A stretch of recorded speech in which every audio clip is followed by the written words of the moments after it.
Assalamualaikum warahmatullahi wabarakatuh.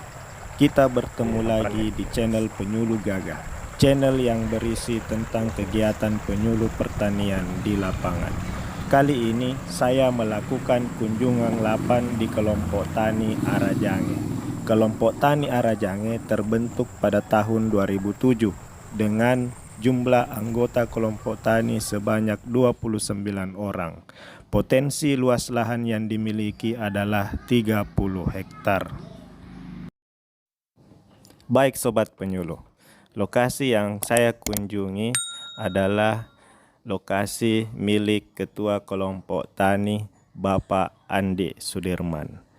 Jadi sistem tanam yang beliau lakukan adalah sistem tabela. Tanggal tabela adalah hari Jumat 17 Desember tahun 2021. Umur tanaman sekarang adalah 27 hari setelah tabela. Tepat dilakukan pemupukan pertama. Jadi, jenis pupuk yang diberikan adalah 100 kg urea, 100 kg NPK Ponska, dan 50 kg SP36. Dengan luas hamparan adalah 1 hektar.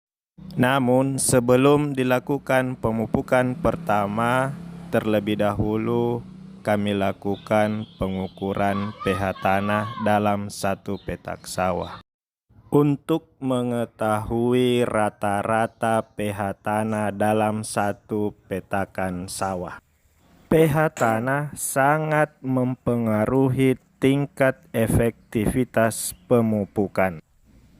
Ukuran pH tanah yang bagus bagi pertumbuhan tanaman adalah 7 sampai dengan 8. Jika di bawah 7, maka pH tanah tersebut adalah masam.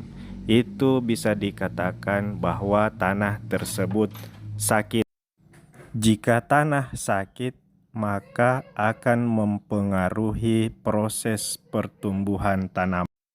Kemampuan akar tanaman akan berkurang dalam menyerap unsur hara yang terdapat di dalam tanah. Ibaratnya seperti ini sobat tani. Berbeda itu orang sakit dibawakan makanan dengan orang sehat dibawakan makanan. Orang sakit pasti makanannya tidak habis dimakan. Berbeda dengan orang sehat. Jadi seperti itu sobat tani. Berikut adalah cara menentukan dosis pemberian kaptan terhadap luas lahan yang akan dinaikkan pH tanahnya. Namun sebelum saya memberitahu rumusnya, terlebih dahulu kita melakukan hal-hal sebagai berikut. Yang pertama adalah kita mengukur pH tanah di 5 titik dalam 1 petak. Jadi 4 titik berada di sudut setiap dalam petakan dan 1 titik berada di tengah. Nah, setelah pH tanah diketahui ukurannya, selanjutnya pH tanah tersebut dijumlah lalu dibagi 5. Hasilnya itu adalah rata-rata pH tanah dalam 1 petak. Nah, selanjutnya untuk menentukan dosis pemberian kapur pertanian adalah dengan cara mengukur luas petakan sawah yang akan diberikan kapur pertanian atau yang akan dinaikkan pH-nya. Jadi tadi kami sudah mengukur luas lahan sawah, luas petakan sawah dengan panjang 112,5 meter dan lebar 80 meter. Jadi total luas petakan sawah adalah 9.000 meter persegi. Sementara untuk pH rata-rata dalam petakan tersebut adalah 6,6. Untuk menaikkan pH tanah, kita terlebih dahulu harus menghitung selisih pH tanah. Jadi kita tadi telah mengetahui rata-rata pH tanahnya adalah 6,6. Nah, kita akan menaikkan pH tanah tersebut menjadi 7. Jadi rumusnya 7 dikurang 6,6 hasilnya adalah 0,4. Nah, inilah selisih pH tanah yang kita dapat. Nah, Sobat Tani, dalam daftar pemberian Kaptan untuk selisih 0,4 dosisnya adalah 1,7 ton per hektar. Berikut adalah daftar atau dosis penggunaan Kaptan sesuai dengan selisih pH tanah. Luas lahan 1 hektar.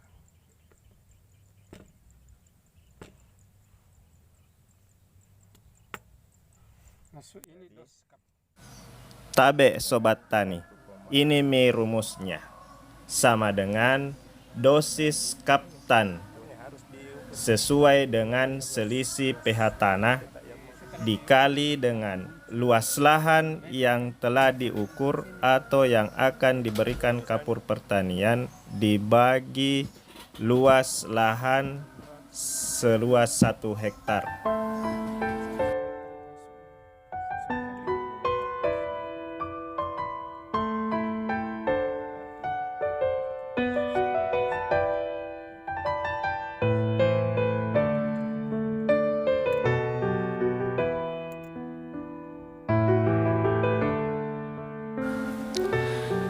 Satu 1,7 dikali 9.000 meter persegi dibagi 10.000 meter persegi hasilnya adalah 1,35 ton per hektar.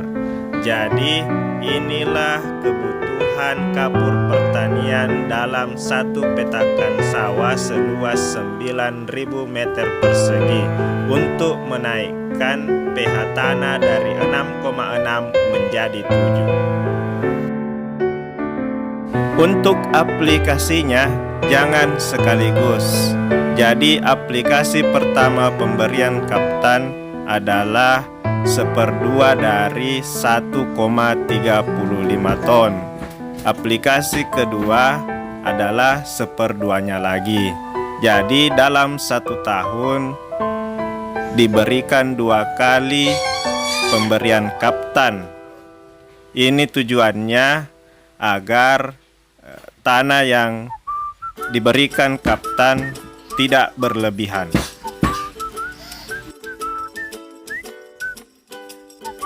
Untuk waktu yang tepat dalam pemberian Kaptan adalah 15 hari sebelum tanam.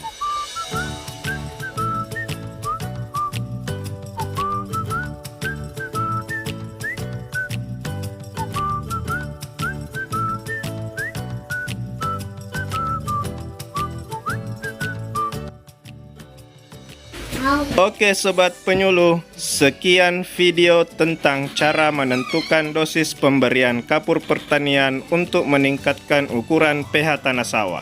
Jangan lupa untuk terus mendukung channel Penyuluh Gaga dengan mensubscribe, like, komen, dan share. Semoga video ini dapat mengedukasi dan membawa manfaat bagi kita semua.